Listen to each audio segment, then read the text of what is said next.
Nous avons tous pleuré un peu en regardant les adieux déchirants de Jack et Rose dans Titanic.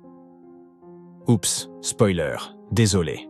Mais les histoires vécues lors du naufrage du célèbre navire n'en étaient pas moins touchantes. Joseph Laroche était né en 1886 à Haïti dans une famille aisée. Il y grandit sans connaître son père, mais sa mère s'y entendait en affaires et était une commerçante respectée. De plus, son oncle par alliance était à la tête du pays. Joseph parlait couramment le français, le créole et l'anglais.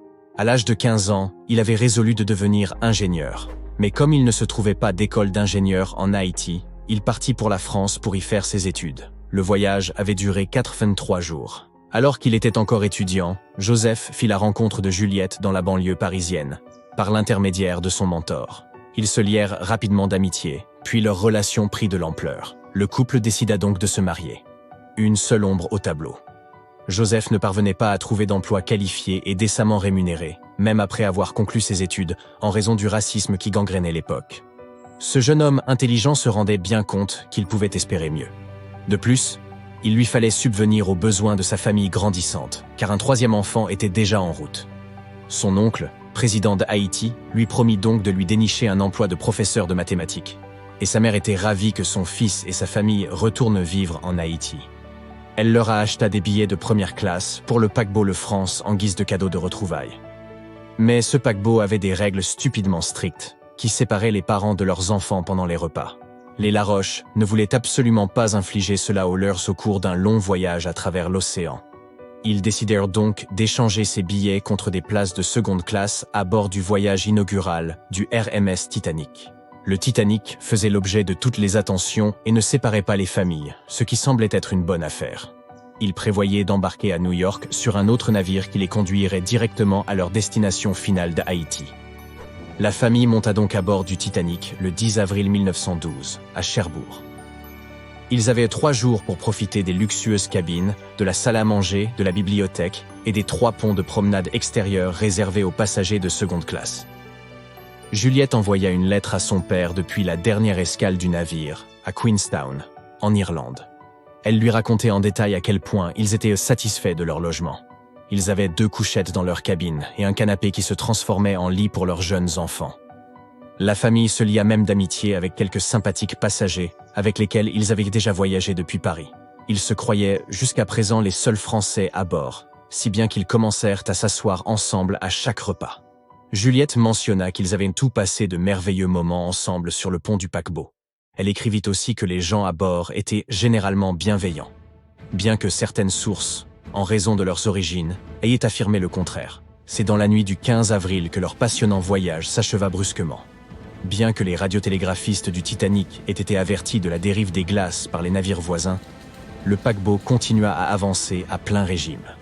Il était environ 23h40 lorsque la coque du Titanic finit par heurter un iceberg à environ 600 km des côtes de Terre-Neuve. Le navire, pratiquement insubmersible, était gravement dépourvu de canaux de sauvetage, la moitié seulement de ses 2200 passagers pouvant y prendre place. Le navire le plus proche, le Carpathia, était alors bien trop éloigné pour lui venir en aide. Un steward réveilla la famille Laroche et l'emmena au canot de sauvetage, comme Juliette s'en souviendrait plus tard. Elle ne parlait pas un mot d'anglais, et tout ce qui se passait lui paraissait d'autant plus effrayant. Peu après minuit, l'équipage reçut l'ordre de donner la priorité aux femmes et aux enfants lors de l'embarquement dans les canots. Juliette se souviendrait plus tard qu'une terrible panique se répandit alors, les gens se poussant les uns les autres pour obtenir la place convoitée. À un moment donné, elle craignit même qu'on lui ait arraché sa fille aînée pour la jeter à la mer. Un instant plus tard, elle avait rejoint la petite Simone à la même place vacante.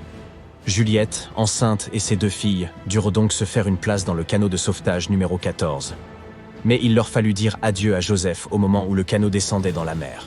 Il enveloppa Juliette de son manteau, en lui disant qu'elle en aurait bien besoin, et lui promit de monter dans un autre canot pour toutes les revoir à New York. Joseph Laroche, 25 ans, ne parvint pas à tenir parole. En quelques heures, le Titanic avait sombré dans les eaux, emportant la vie de près de 1500 personnes. Joseph était l'une d'entre elles. Juliette et ses filles faisaient une partie des 700 survivants qui furent secourus par le paquebot Carpathia quelques heures plus tard. Une fois arrivées à New York, elles cherchèrent parmi la foule, espérant y retrouver Joseph. Lorsqu'il devint évident qu'elles ne le trouveraient pas, il fut temps pour elles de décider quoi faire et où aller. Sans la moindre connaissance de l'anglais et leur argent ayant coulé avec le navire, Juliette ne réussit à survivre que 3 semaines en Amérique et n'eut d'autre choix que de rentrer en France.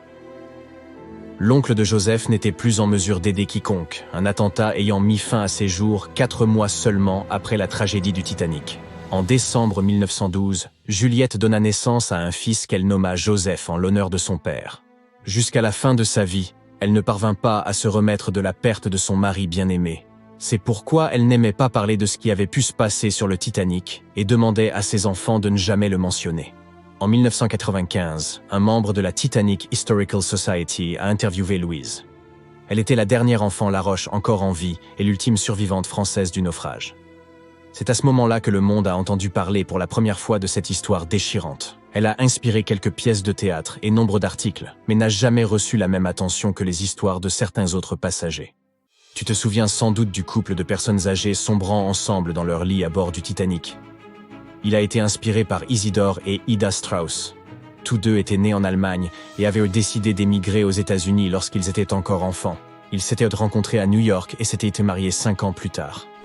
Isidore avait créé avec son frère un commerce de porcelaine qui s'était développé jusqu'à devenir le rayon verrerie de Macy's, les rendant prodigieusement riches. Isidore et Ida étaient connus à New York non seulement pour leur opulence et leur bon cœur, mais aussi pour leur amour et leur dévouement l'un envers l'autre.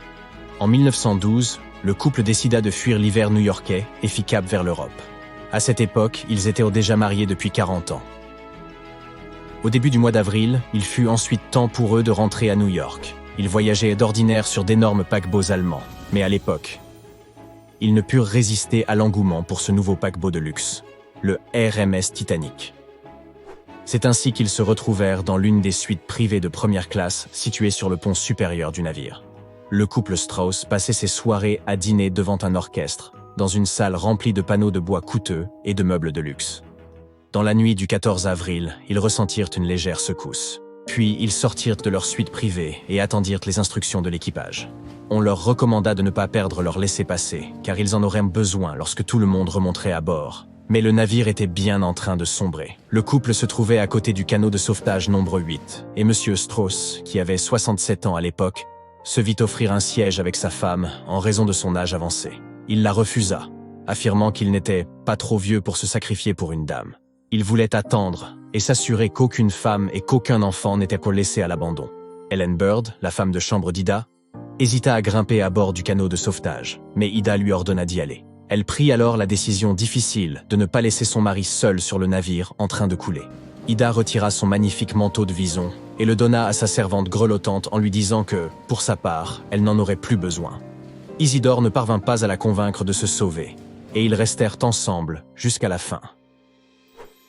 Certains des passagers de première classe survivants se souviendront plus tard avoir vu le couple se tenir par la main paisiblement sur le pont, attendant simplement l'inéluctable.